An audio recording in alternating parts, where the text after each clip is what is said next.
Et la fin du message l'indique bien, c'est à la lueur des engagements de Mahmoud Abbas que le président de la République engage cette reconnaissance. Donc c'est une reconnaissance de l'État palestinien à venir et sous réserve que ces conditions soient remplies. Quelles sont-elles ces conditions? Le cessez-le-feu. C'est pas sous réserve que ces conditions soient remplies. Voilà pourquoi ces gens-là sont des menteurs et souvent compliquent la vie à la diplomatie française avec leurs bêtises qu'ils racontent à la télé. Bonjour mesdames et messieurs, bienvenue sur notre chaîne. Pour ce live, on va s'intéresser à quelques vidéos. Le premier, ce sera la déclaration que Macron a fait comme quoi il allait reconnaître l'État de Palestine. Et je veux vous dire pourquoi, pour moi, je ne suis pas convaincu, en tout cas, j'ai été déçu de l'annonce. Une fois n'est pas coutume, on est parti sur BFM TV, la déclaration de Macron comme quoi il va reconnaître l'État de Palestine. C'est parti. 21h31, édition spéciale. Nous venons d'apprendre que la France allait reconnaître l'État de Palestine. C'est un message qu'a posté le président de la République il y a quelques minutes à peine sur les réseaux sociaux. On va voir l'intégralité de son message dans quelques instants. Fidèle à son engagement historique pour une paix juste et durable au Proche-Orient, écrit le président de la République, j'ai décidé que la France reconnaîtra l'État de Palestine. J'en ferai l'annonce solennelle à l'Assemblée générale des Nations Unies au mois de septembre prochain. L'urgence, écrit le président, est aujourd'hui que cesse la guerre à Gaza et que la population civile soit secourue. Message donc qui se poursuit de la part du président. Les Français veulent la paix au Proche-Orient. Il nous appartient à nous, avec les Israéliens, les Palestiniens, nos partenaires européens internationaux, de démontrer que c'est possible.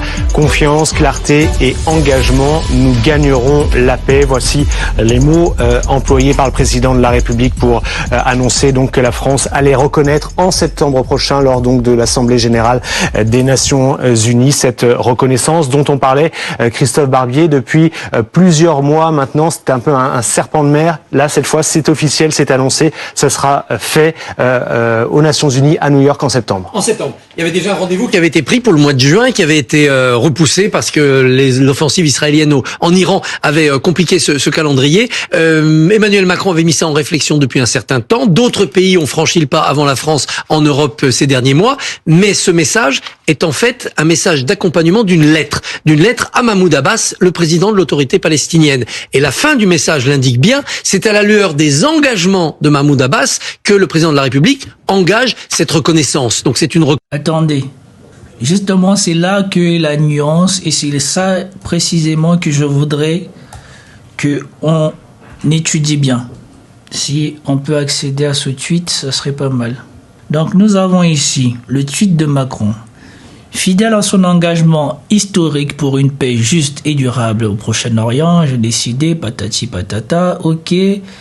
Il n'y a pas d'alternative, les Français veulent la paix au Moyen-Orient, comme ça a été déclaré, oui. À la lumière, oui, Christophe Barbier dit quelque chose d'important. À la lumière des engagements que le président de l'autorité palestinienne a pris auprès de moi, je lui ai donc écrit ma détermination à avancer. Et donc, il faut qu'on sache quels sont donc ces engagements pris par l'autorité palestinienne. Si ça correspond à ce que Christophe Barbier est en train de raconter, c'est cuit. C'est encore un coup de com' de Macron. Et pour moi, ça sera encore une occasion ratée pour lui. Déjà que Brutaillot est en train de le ridiculiser, ça sera encore une occasion ratée pour lui de rentrer dans l'histoire. Parce que c'est sûr que lui, il a failli rentrer dans l'histoire comme un symbole de la France moderne, parce que c'était le plus jeune président français et qui était dans la modernité, qui allait dans la tête, qui allait changer la France. Au contraire, il a coulé la France. Et donc là, c'est la seule opportunité pour lui peut-être de se différencier de tous les laquais de la France et du sionisme qui est en train de gangréner la France. Mais si, à la suite des conditions que va citer Christophe Barbier, c'est vraiment ça qu'il attend pour reconnaître la Palestine en septembre prochain, c'est cuit, c'est encore un coup de communication et il a encore raté une occasion d'être grand. Et donc on va essayer de trouver dans cette lettre, donc déjà identifions cette lettre au début. Le président de la République, Mohamed Abbas, ok. Je salue cet engagement courageux et vous dis en retour la mobilisation de la France en faveur. Ok, donc là c'est Macron qui écrit. Ok. Par la lettre du 9 juin 2025, vous avez fait part à la France et au Royaume d'Arabie Saoudite de la volonté de l'autorité palestinienne de mettre fin à la guerre de Gaza en vue d'une paix juste et durable dans la région. En réaffirmant avec force son soutien à la nature de la mise en œuvre de la solution de deux États, vous avez condamné les attaques du 7 octobre comme voulu par la communication sioniste et appelé à la libération immédiate des otages détenus par le Hamas. Prônez le désarmement du Hamas, son retrait de la gouvernance de Gaza. Vous avez marqué l'engagement de l'autorité palestinienne à assurer la plénitude de sa fonction régalienne dans tous les territoires palestiniens, enfin Gaza compris, à se réformer en profondeur et à organiser les élections présidentielles et législatives en 2026, enfin de renforcer la légitimité et son autorité sur les futurs États palestiniens dont vous assurez qu'il n'a pas vocation à être militarisé. Ok. Donc, si c'est ça les engagements qu'a pris Mahmoud Abbas, ce ne sont pas ceux que l'autre il va rencontrer après. C'est pour cela qu'il était important de retrouver cette lettre et de la lire. Parce que quand vous allez attendre, c'est que Christophe Barbier attend comme engagement et définit surtout comme la condition de la reconnaissance d'Emmanuel Macron, vous allez comprendre que ça ne sonne pas tout à fait pareil. Là, ici, Mahmoud Abbas a salué l'initiative de Macron. Donc ça veut dire qu'il n'a pas écrit avant que Macron décide de reconnaître l'État palestinien comme il voulait le faire avec l'Arabie Saoudite dans une conférence internationale. Il leur a écrit après pour saluer ce qu'ils avaient pris comme initiative, pour leur dire qu'il voulait accompagner ça, qu'il reconnaissait que le 7 octobre c'était une attaque et qu'il veut réaffirmer le plein contrôle de son autorité sur l'ensemble de la Palestine et assurer des élections légitimes. Et aussi à assurer que la gouvernance de la Palestine ne sera pas militarisée. D'accord ? Mais ça ne veut pas dire qu'on écarte totalement le Hamas comme va essayer de le définir Christophe Barbier. C'est pour cela que c'est important de souvent aller à la source. Parce que je ne sais pas qu'est-ce que dit la suite de cette lettre. Et donc ici, cet objectif de la conférence internationale de haut niveau que la France et l'Arabie Saoudite présenteront aux Nations Unies sur le règlement pacifique de la question de la Palestine et la mise en œuvre de la solution à deux États.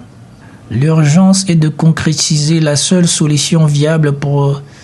Ok, donc là Macron a dit dans le même esprit, je serai particulièrement attentif à la mise en œuvre de cessez-le-feu à Gaza, de la libération des otages encore détenus par le Hamas, du désarmement de celui-ci et de la condition de l'autorité palestinienne sur l'ensemble du territoire palestinien. Prenant acte de vos engagements, je compte sur vos actions déterminées en faveur d'une paix durable. Ok. Maintenant, revenons à ce qu'a dit ce monsieur. Il faut savoir que lui aussi, il fait partie des sionistes. Et à l'époque où BFM était sous le contrôle de Drahi, il était pro-police, pro-Covid, pro-sioniste. C'est lui qui commente. Il faut l'avoir en mémoire quand il commente pour savoir pourquoi il dit les choses comme ça. Et surtout pourquoi il essaye de poser des conditions qui semblent plus dures que ce que Emmanuel Macron a lui-même écrit. Emmanuel Macron avait mis ça en réflexion depuis un certain temps. D'autres pays ont franchi le pas avant la France en Europe ces derniers mois. Mais ce message est en fait un message d'accompagnement d'une lettre à Mahmoud Abbas, le président de l'autorité palestinienne. Et la fin du message l'indique bien, c'est à la lueur des engagements de Mahmoud Abbas que le président de la République engage cette reconnaissance. Donc c'est une reconnaissance de l'État palestinien à venir et sous réserve que ces conditions soient remplies. Quelles sont-elles ces conditions ? Le cessez-le-feu. C'est pas sous réserve que ces conditions soient remplies. Voilà déjà la première nuance qu'il introduit.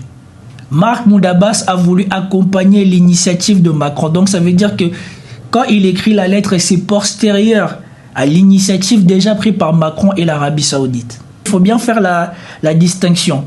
Voilà pourquoi ces gens-là sont des menteurs et souvent compliquent la vie à la diplomatie française avec leurs bêtises qu'ils racontent à la télé.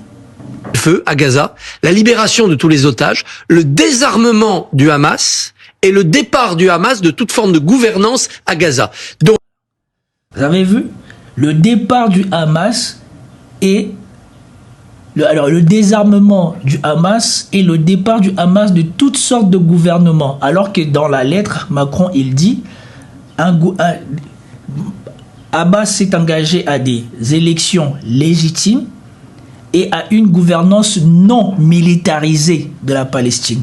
Parce que si les élections sont légitimes, la branche politique du Hamas est légitime à y participer. Et si la branche politique du Hamas gagne, elle est légitime à gouverner. Et on rappelle que ce cas s'est déjà produit. En 2006, le Hamas avait gagné les élections légitimement et c'est la Palestine qui avait transformé son cauchemar en construisant un mur autour de Gaza pour les affamer et les affaiblir. Ce qui s'est passé, c'est que lui là, il semble enlever, lui là, il pose des conditions qui sont plus proches des Israéliens que de ce que la France recherche. Et on rappelle que les autres États qui ont reconnu la Palestine ne l'ont pas reconnu à ces conditions, ils l'ont reconnu tout court. Et donc Abbas, ou l'autorité palestinienne, elle veut encourager Macron et l'Arabie Saoudite à aller au bout en disant que voilà, on va faire de notre côté.